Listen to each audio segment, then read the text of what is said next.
मैं हूं सैयद अली तफरी और आप देख रहे हैं द यूरिट न्यूज।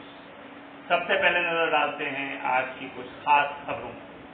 अलगाववादी नेता सैयद अली शाह गिलानी का निधन। अलकायदा ने तालिबान की जीत पर जाहिर की खुशी। कोरियोग्राफर फराह खान दोनों डोज वैक्सीन लेने के बाद भी कोरोना संक्रमित। टीवी एक्टर सिद्धार्थ शुक्ला और पत्रकार चंदन मित्रा का निधन। हाई कोर्ट ने दिया सुझाव, गाय को घोषित किया जाए राष्ट्रीय पशु। आइए अब विस्तार से चर्चा करते हैं हाई कोर्ट के उस बयान की जिसमें हाई कोर्ट ने सुझाव दिया है कि गाय को राष्ट्रीय पशु घोषित किया जाए। शायद हाई कोर्ट ने यह बयान बहुत देरी से दिया है। गाय पवित्र पशु है, एक विशेष धर्म के लिए आस्था का प्रतीक है और हाई कोर्ट ने कहा है कि गाय भारत की संस्कृति है, इसलिए गाय को राष्ट्रीय पशु घोषित किया जाए। बिल्कुल सही बात और बिल्कुल सही फैसला हाई कोर्ट का, लेकिन अफसोस कि बहुत देर से फैसला लिया गया। बहरहाल देर आए दुरुस्त आए और इस पर बहुत तेजी के साथ कार्रवाई शुरू कर देनी चाहिए और गाय की सुरक्षा के लिए जो कदम उचित हो उसे उठाया जाना चाहिए। गाय को लेकर के जो एक बात लोगों के जहन में बसी हुई है उसको दूर करना जरूरी है। गौ हत्या या गौ के मांस के उपयोग के लिए जब मुस्लिम राजाओं का दौर था उस वक्त भी मुस्लिम राजाओं ने गौ हत्या पर सख्त पाबंदी लगाई। बाबर ने 1526 में गौ हत्या पर पाबंदी लगाई थी और सख्त मना किया।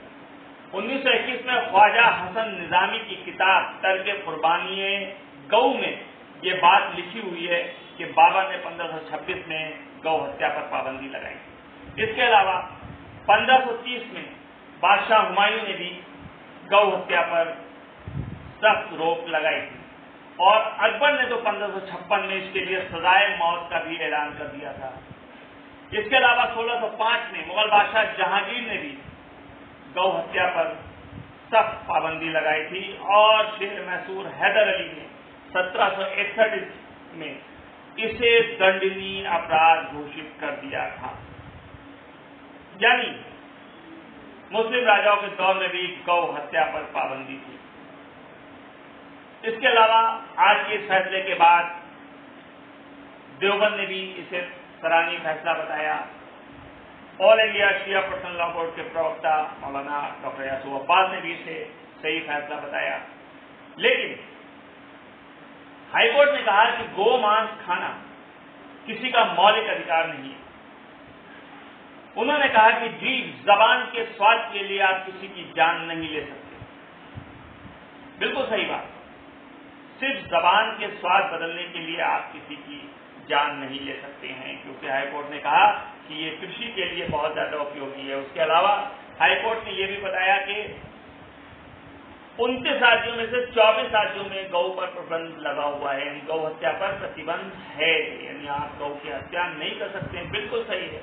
इसके अलावा हाईकोर्ट ने बताया कि गाय के जीवन काल में 410 लोगों से लेकर के 440 लोगों तक के लिए गाय उनका भोजन बनाती है या उसका इंतजाम करती है, लेकिन जब गौ हत्या कर दी जाती है तो वो सिर्फ 80 लोगों का पेट भरती है। बिल्कुल सही कहा, गौ हत्या बिल्कुल अपराध है, किसी जीव की हत्या नहीं करनी चाहिए। लेकिन सरकार को इसके साथ साथ राष्ट्रीय पशु घोषित करने के साथ साथ इस बात पर भी ध्यान रखना चाहिए कि अगर गाय मरती है तो उसके लिए दोषी को सजा होनी चाहिए, क्योंकि गौ रक्षा के नाम पर लोग गौ भक्षक बनते चले जा रहे हैं।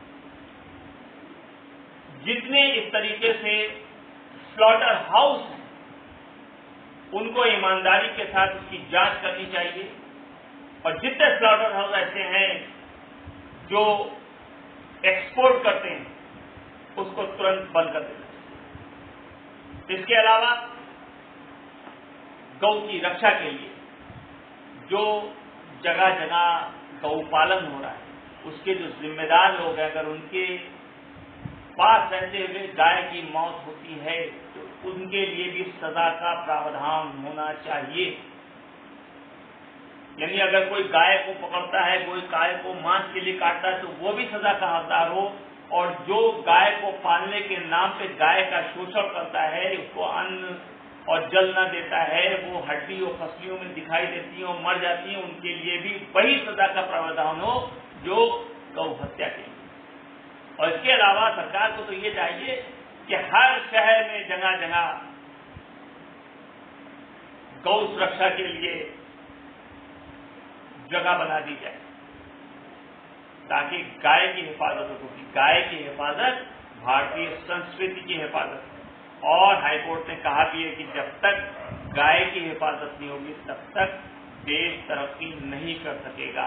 बिल्कुल सही। शायद गाय की तरक्की, जैसा कि बहुत सारे अखबारात में निकला कि गाय का गोबर और गाय का मूत्र असाध्य रोगों में लाभकारी है, तो शायद अगर गौ के ऊपर नियंत्रण कर लिया गया तो इसके मूत्र और इसके गोबर से तमाम बीमारियों का इलाज ढूंढ करके दुनिया में विश्व गुरु भारत बन सकता है। बहरहाल देर आए दुरुस्त आए, लेकिन हाईकोर्ट के फैसले पर तुरंत अमल करना चाहिए। देखते रहिए the unit news. Like, share और सब्सक्राइब जरूर कीजिए। मिलते हैं नेक्स्ट वीडियो में, तब तक के लिए आदाब, नमस्ते।